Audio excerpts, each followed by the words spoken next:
Welcome to the program. My name is Clyde Sharady. Tonight, we're talking about health, and you'll find out more about this topic right after this. Thank you.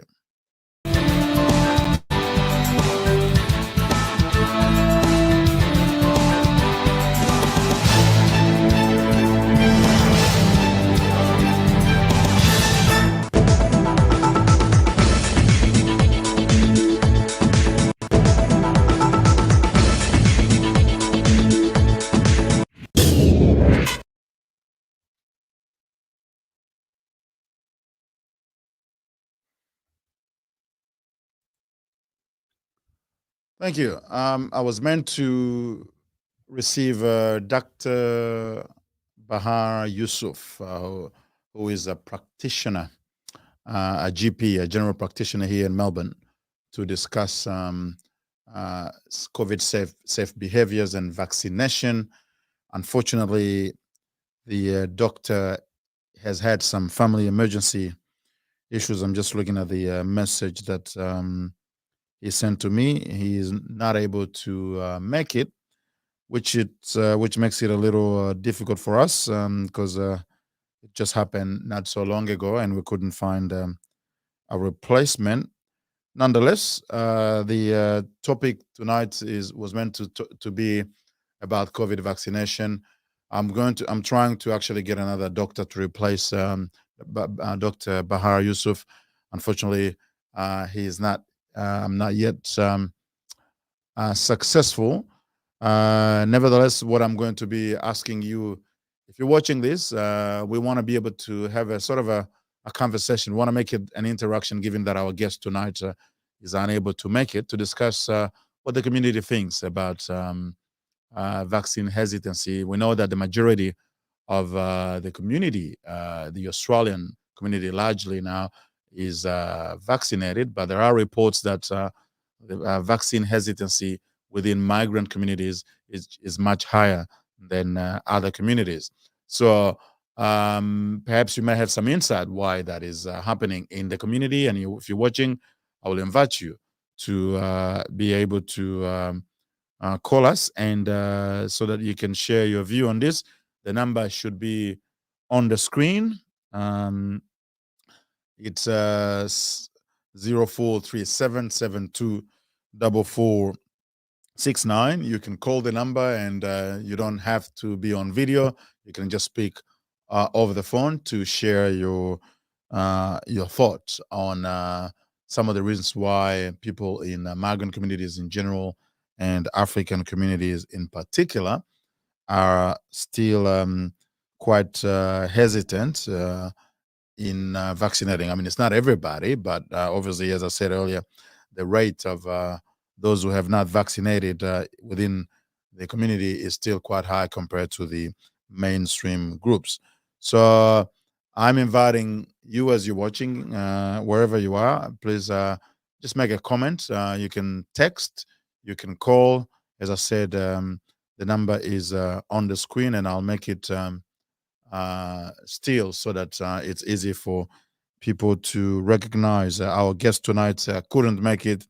Dr. Bahar Yusuf was a GP here in Melbourne, and was going to talk to us about vaccine hesitancy and other COVID safe behaviors that I suppose are still needed, because even though we're out of lockdown, at least in Melbourne, where we've been for quite some time, but the COVID disease, the COVID virus, is not gone. It's still here. The numbers of infections are still quite high, even though that doesn't mean that the high number of infection is necessarily going to result into a high number of hospitalization and high number of death.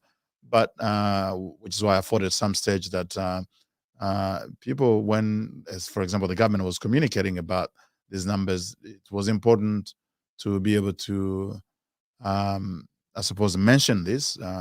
Obviously, the more people are infected, the more hospitalization we'll have, and possibly the more death. But there are quite a lot of cases where infections do not necessarily translate into augmentation of hospitalization and infection. But obviously, no, none of us wants to be infected. None of us wants to actually suffer from the disease, the COVID virus, and none of us obviously wants to lose their life. There are a lot of people who in the community have that. That's also one thing we want to be able to know.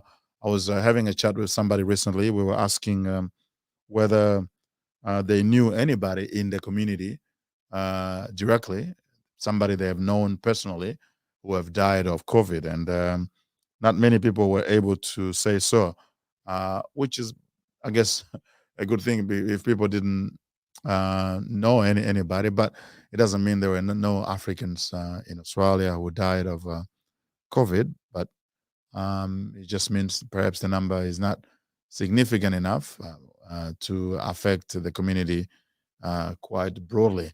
And that is a good thing because Australia overall, despite everything that has happened, despite us in Melbourne here being locked down more than any other city in the world, has Australia has had a very limited number of deaths, and that is a very good thing. So even though we're not happy about the confinement, but we're certainly happy that there were not many victims of COVID. So it's obviously challenging for us when we're supposed to have a guest who has at the last minute could not make it, and therefore we are left with a situation where we're unable to cover the full extent of this topic about vaccine hesitancy in the African Australian community. Sorry, that title there doesn't not the one that was supposed to appear on the screen.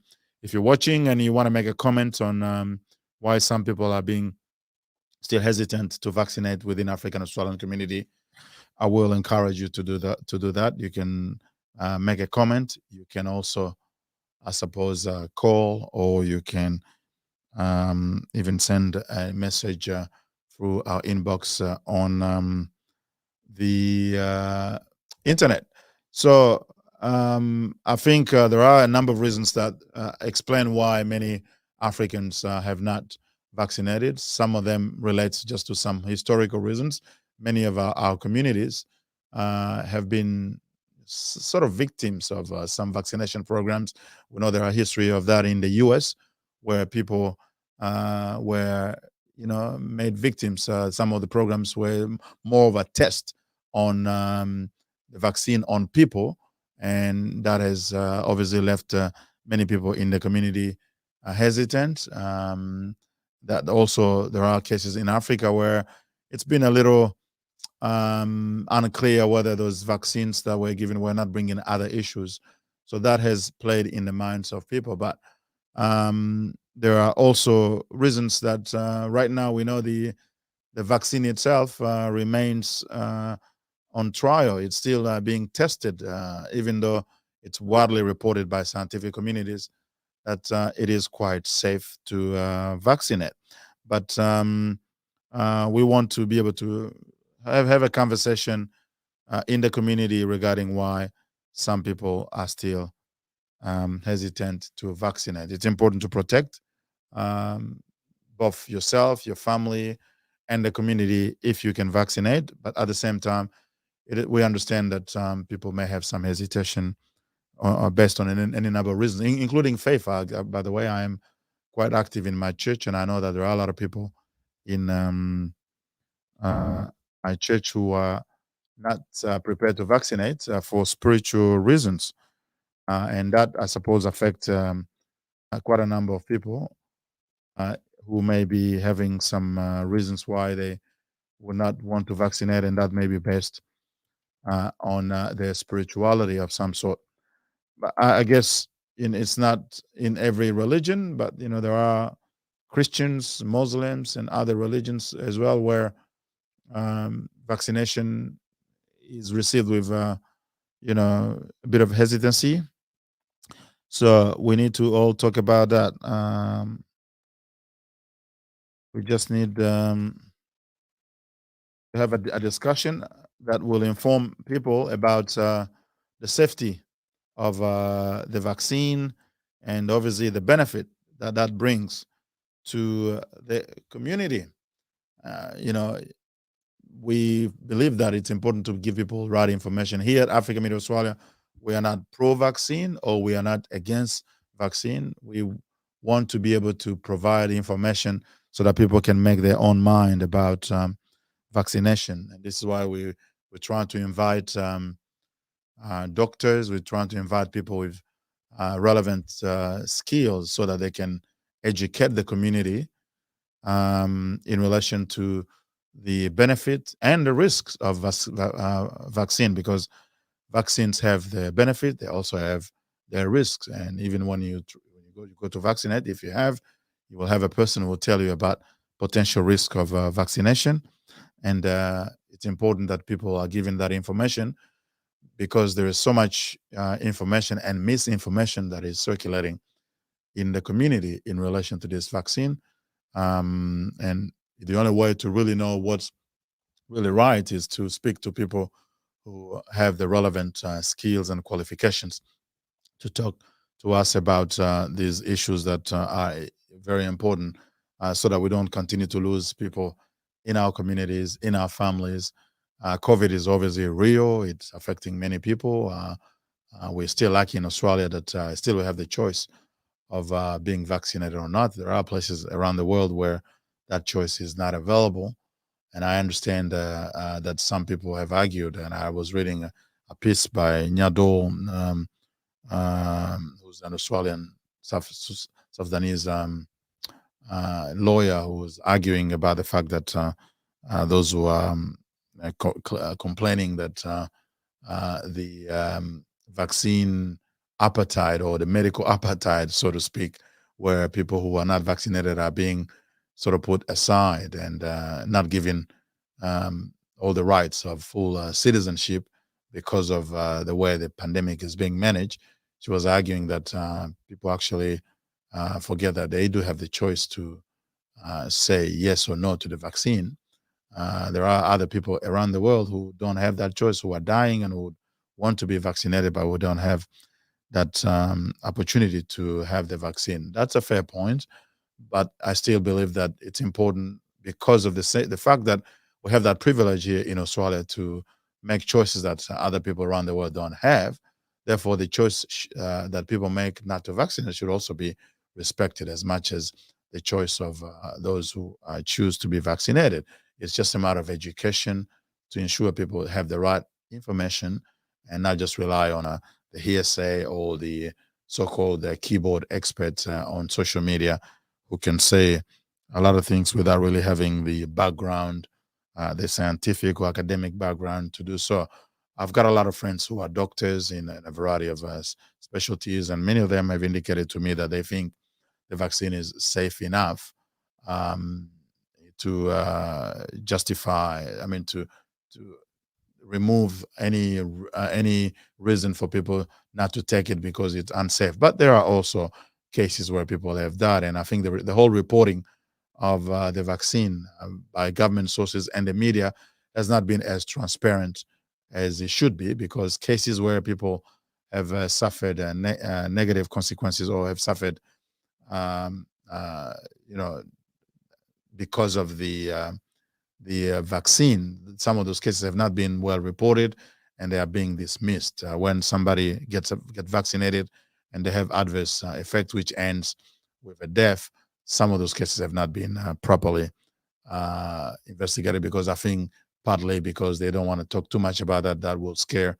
a lot of people away, and there is a pandemic that is being uh, obviously managed by authorities, and it's important to manage the communication side. I'm obviously from the communication field. I know that sometimes when you're managing a crisis, you must be careful on how you present information to people.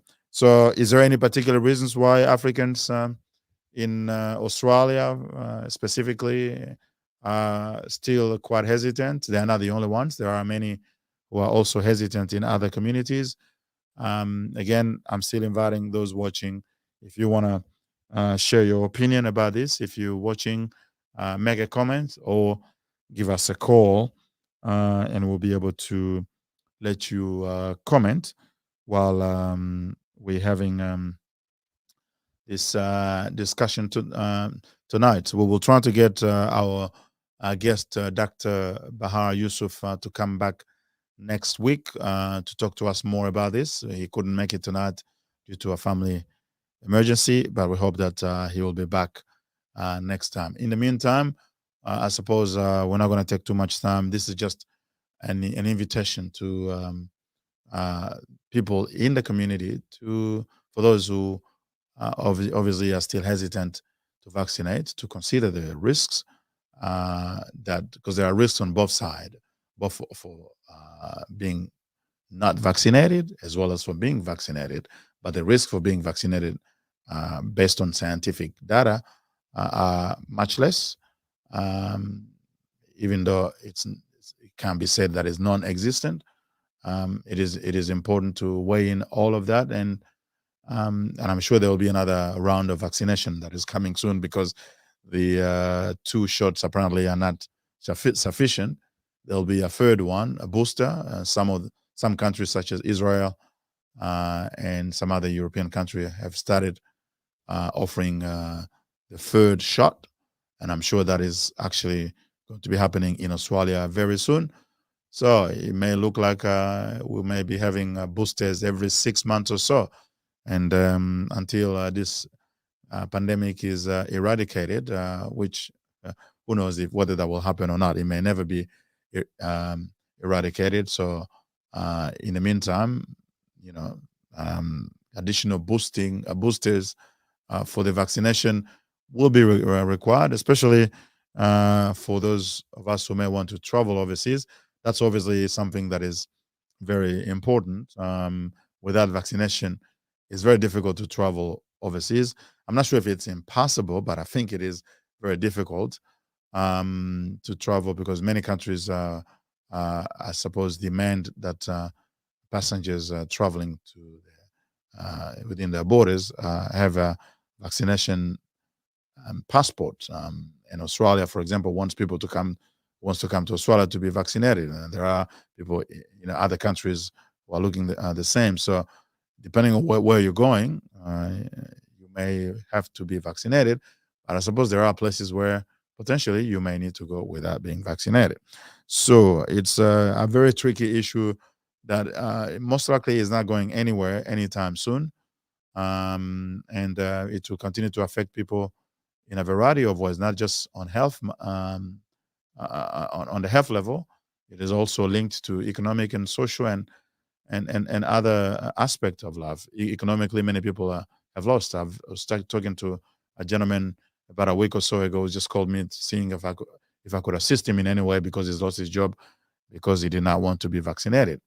And I told him that he needed to potentially find a lawyer who could assist in helping the case. But it's pretty difficult right now, because many of the cases that have been brought to court are still pending. It's not yet clear whether there are any legal grounds to challenge um, vaccine mandates when you lose your job.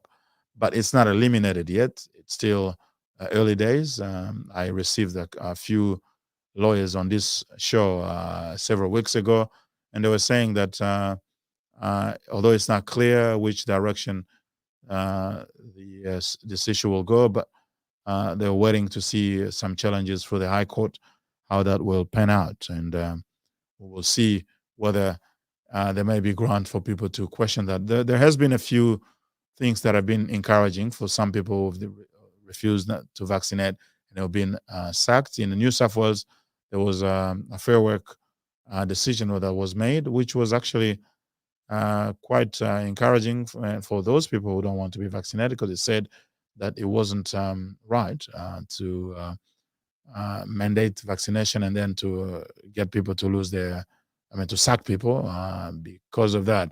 But then there are other cases where it's saying, because there are some industries where the government has mandated vaccination, it's very unlikely that there'll be any legal grounds to challenge that. Nobody knows until the decisions have been made, so we'll just wait and see how this is going. All right, so that's all the time we've got for tonight.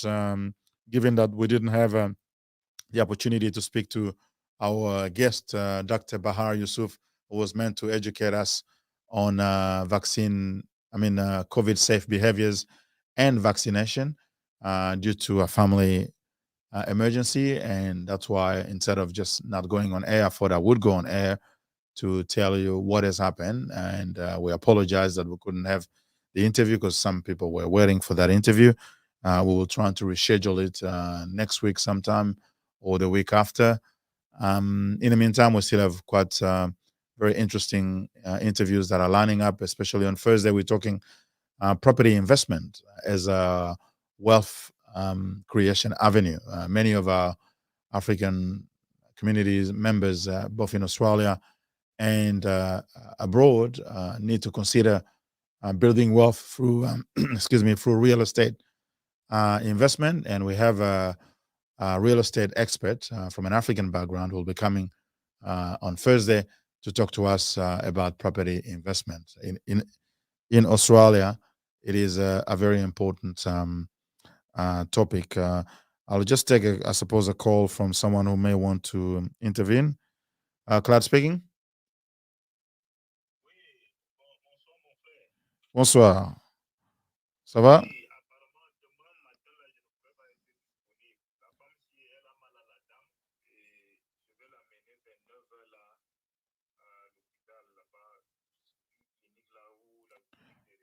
Ok, c'est bon. Je te rappelle. Hein? Je suis dans une émission là. Je te rappelle. Sorry, I thought it was somebody wanting to intervene, but it's actually ended up being another call. Nevertheless, we were saying that we will bring a property investment expert on Thursday on African Knowledge to talk about property investment, real estate investment. We need to be talking about economic power within African Australian communities. A lot of us are pretty active in our communities, trying to assist people in so many ways and trying to build cultural confidence and all that sort of thing, which are good. But we also have to make sure that we are doing something in terms of improving our economic power, because the economy is important. Wealth is very important to advance individual, families, and communities.